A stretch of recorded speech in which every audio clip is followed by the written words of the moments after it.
Some new questionable personalities has entered the estate for their unique actions in Obsession Characters Expansion. And in this video, we'll be teaching you how to play the Obsession Characters Expansion, game designed by Dan Halligan and published by K-Enter Games. In the video, we'll be talking about everything which is new with this expansion, with the exception of the cooperative mode, which we'll be covering in a separate video. And hello everyone, it's Stella. And Tarrant from Meeple University. Alright, let's get to the classroom. Released originally in 2018, Obsession is a tableau building game set in Derbyshire society, with players playing as different families trying to restore their wealth and reputation. Since its original release, there's been one major expansion, the Upstairs Downstairs expansion, whose components are indicated by the letter U. The smaller Wessex expansion introduced the Wessex family, with components indicated by the W, while there's also been a great deal of promotional content, promotional cards indicated by the P, and tiles indicated by the B. Now comes the Characters expansion, which introduces new components indicated by the letter C. The new content for the Characters expansion is designed to be played with Edition 2 of the base game. That's any box labelled 2 point something, or an Edition 1 with a fixed pack that you've later purchased. To learn characters, you must first be familiar with the base game rules, and so if you're not familiar with them or need a refresher, there's a link in the video description to our How to Play video for the game. Characters is also cross-compatible with Upstairs, Downstairs and Wessex, but combining it with these is optional. As such, you don't need to understand the rules for these expansions to understand this video. That said, I will explain how to handle cross-compatibility of characters with Upstairs, Downstairs and Wessex. And if you do want a refresher on these expansions, there's a link in the description to our video for those as well. The new features of the Characters expansion can be broken into 4 main categories: the characters, the distinguished family members, the other general modules, and the cooperative mode. We'll cover the first 3 of these in this video, and we have a separate video to cover the cooperative game. You will need to understand both characters and distinguished family members to be able to play cooperatively. Characters comes with new decks of objectives and guest cards and some new building tiles. And some, but not all of these, can be integrated straight into the base game without using any characters modules. The purple objective deck is intended to be a straight-up replacement for the red objective deck from your earlier versions. Simply remove the red deck in all versions of play and use the purple. But pay heed to remove this card if you're not using the Wessex expansion, all of these cards if you're not using Upstairs Downstairs, and remove the 2 fiery sermons in all modes except cooperative. Be clear, this is just the fiery sermons. Other cards with the raven can remain in the deck. The new deck includes one new type of objective, the majority bonus. To score it, you must have strictly more of a certain tile type than either of the 2 players sitting on your left or right. If you have more than both of your neighbours, you still score only once.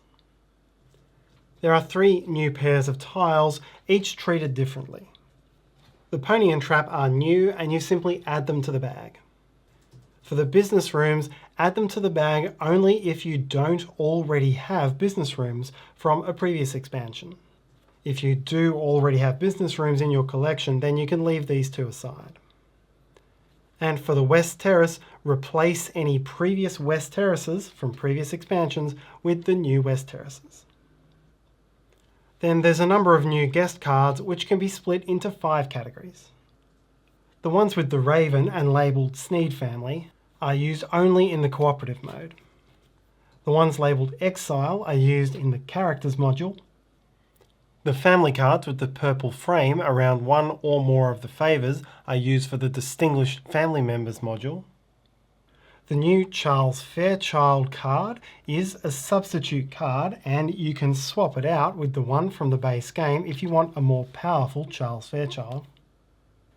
and all of the remaining cards are standard casual and prestige guests, which you can shuffle straight into their respective decks for any mode of play. These new guests introduce some new favour types. The socialites and anti-socialites change the number of guests required for a given activity. Here, for example, the activity normally takes 4 gentry. This would be increased to 6 and then decreased to 5 due to the presence of these guests. Adjusting the number is not optional. The number can't be reduced to 0. If there were a restriction on the original requirement, that restriction remains. So here, for example, the 4th guest must also be a gentleman, and you cannot invite either of these types of guests to a suite, as these always require exactly 1 guest. This favour allows you to pick up 1 guest from your discard pile back into your hand, and this one lets you flip over any one tile as if you'd visited it, with the exception of the private study or business room. Next, we'll talk about the core characters expansion, and characters actually adds 2 key mechanisms. The characters themselves, Reverend Grantley, the eccentric dowager, and Constable Bucket, as well as Higby's second chance domestics. To set up, place the sideboard on the side which shows only 1 space underneath each character. Place the 3 character meeples in their spaces. The card space underneath Reverend Grantley is now a discard pile for the objective cards. Unlike in the standard game, where discarded objectives go on the bottom of the deck, now they're placed face up in Reverend Grantley's pile. You'll deal 4 cards there during setup, and players can always look through Grantley's pile. The eccentric dowager's card space is for her pile of exile guests.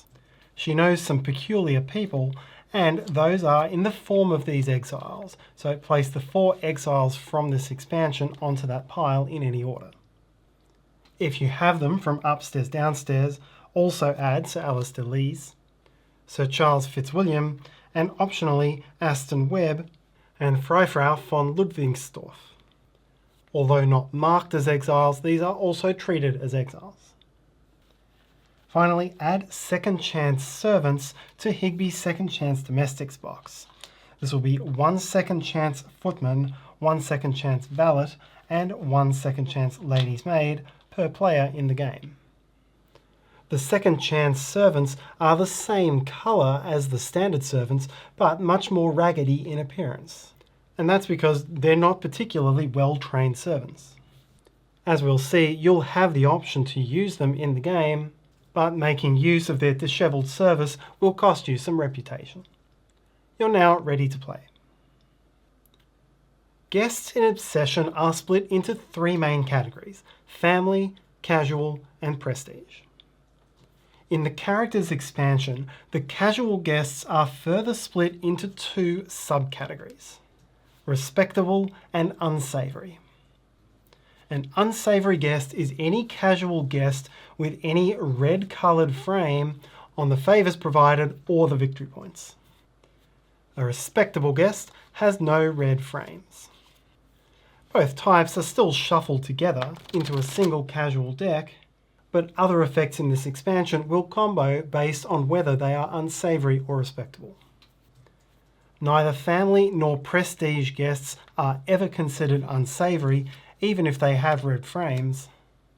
And casual exiles from the eccentric dowager's pile are also by definition considered respectable regardless of red frames. Characters also utilises a change to the passing flow chart, which was introduced in the upstairs downstairs expansion. And so I'll explain that here. When you passed in the base game, after refreshing your service, reclaiming your deck and resolving buildings, you had the options to collect £200 or refresh the builder's market before buying a tile. In upstairs downstairs, you were given a third option, which was to hire servants using the butler's room, in the same way that you would have if doing it during a host activity on a standard turn. This change significantly altered the economy of passing in the game, as it let you use your point-scoring tiles more often, but still get a very useful action out of your passing turn. The passing turn is enhanced further with the characters part of the characters module. And in this case, on your passing turn, you have the opportunity to invite one of the 3 characters to benefit from their effect on the next turn. You resolve this step after evaluating Monuments or Servants' Hall and before claiming your passing bonus. And your options are don't invite a character or invite one of the 3 characters only if the character's meeple is currently on the board and only by moving one of your newly refreshed footmen to that character's space. Now take the meeple and store it on your board. You'll use its favour effect during the enjoy favours step of your next turn, and then during your next clear board step, you'll return the meeple to its place and return your footman to expended service. For the entire time that meeple is away on your board, it can't be invited by any other player. Just to emphasize that sequence again, you'll do a passing turn, and it's during that passing turn that you'll gain the character. It's then during your very next turn that, in addition to the normal actions, you must resolve the character's favours before returning it and retrieving your footman. You must make sure on that subsequent turn that you're ready to take the character's favours and, ideally, to optimise them. When you gain the favour from Reverend Grantley, you must exchange 1 or 2 objective cards from your hand with the objective cards in Grantley's pile. This gives you further capability to optimise your hand of objective cards. Then pay £100 per card exchanged. You must exchange at least 1 card and must prepare to have at least the £100 you need to do so. And if you can't find a way to make that happen, you can't invite Grantley. Constable Bucket's favour gives you a way of dealing with your unsavoury guests. For the activity on the turn after you invite the constable, you may ignore the negative effects on any unsavoury guests you invite, excluding any on American heiresses. Then you may dismiss any number of unsavoury guests from your hand, activity or discard pile, again excluding American heiresses. This English policeman has no jurisdiction.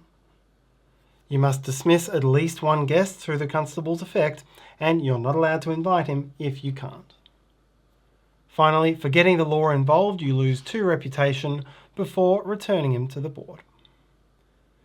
The third character is the eccentric dowager, and she works slightly differently.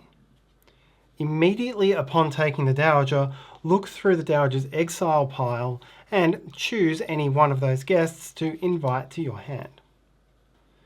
This is the only character with an immediate effect, however that effect replaces your normal passing benefit and you move straight to the buy from market step.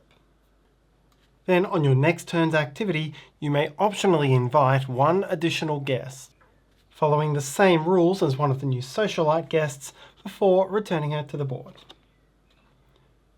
The other new action is the ability to hire second chance domestics. This is an anytime action, in that you can take the action at any time on your turn after rotation of service, and you take the action in addition to all of your other normal steps. To do this, you must have an available butler or under-butler, whom you immediately expend, and then you take 1 or 2 second chance servants from the board, or 1 from another player, and place them straight in the servants' quarters, meaning they'll be available from the next turn. Second chance servants can be used in place of their matching coloured regular servants in all cases, with the exception of inviting characters. You must use a regulation footman for this. However, if a second choice servant tends to a prestige guest, you lose 2 reputation, and if one tends to a respectable guest, you lose 1 reputation. There's no penalty for a second chance servant tending to an unsavoury guest. If the second chance servant is on the activity tile, lose reputation based on the highest class of guest in that activity. Here it's a prestige guest, so as before, I'd lose 2 reputation. I'd lose 1 if the highest class of guest was respectable, with no penalty if they're all either unsavoury or family. Unlike the fully trained servants who are worth 2 points at the end of the game, the second chance servants are worth nothing, and they cannot be counted towards objectives. The other module which comes with characters is the Distinguished Family Members module, and you can use this with or without the rest of characters. This module allows players to use improved versions of some starting family cards. The Distinguished Lords gain £300 instead of 200.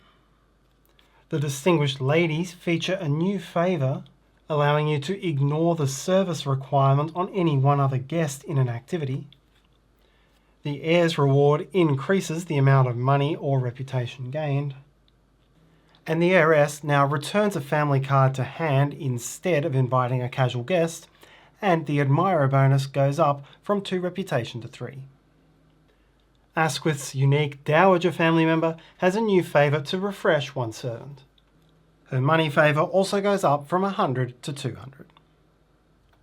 In setup, each player will exchange one of their standard family cards with one of the distinguished family cards, and each player must choose a different family member type. In this way, you'll do a snake draft for your starting houses and starting distinguished family. That is, in clockwise order from first player, you'll pick either your family or which distinguished family member type you'll use, and once everyone has taken, everyone drafts the other type in the opposite order. If you're snake drafting your starting servants in the upstairs-downstairs expansion, then you pick your family and your distinguished family member type at the same time, choosing either that pair or your servant. If there are 5 players who need distinguished family members, then Asquith must take the dowager, otherwise there wouldn't be enough for everyone to go around. And if you're playing as Howard from upstairs-downstairs, you do not get to have any distinguished family members, in large part because that family's starting benefit, a cook, is quite powerful. If you're just playing characters, you would have to snake draft Howard the first time around and would skip the second half of the draft. You'll have full participation in an upstairs-downstairs snake draft, you just don't take a distinguished family member when you take Howard. Finally, in the 2-player game, and generally not when Howard is playing, you may choose to play with 2 distinguished family members each instead of 1. And that's how to play the Obsession Characters expansion. And once again be reminded, we have a separate video to cover the new cooperative mode of play which comes with this expansion pack. And with that, thanks so much for watching. Please like, subscribe, let me know and share this video if you enjoyed, and hopefully you have a great day. See you next time.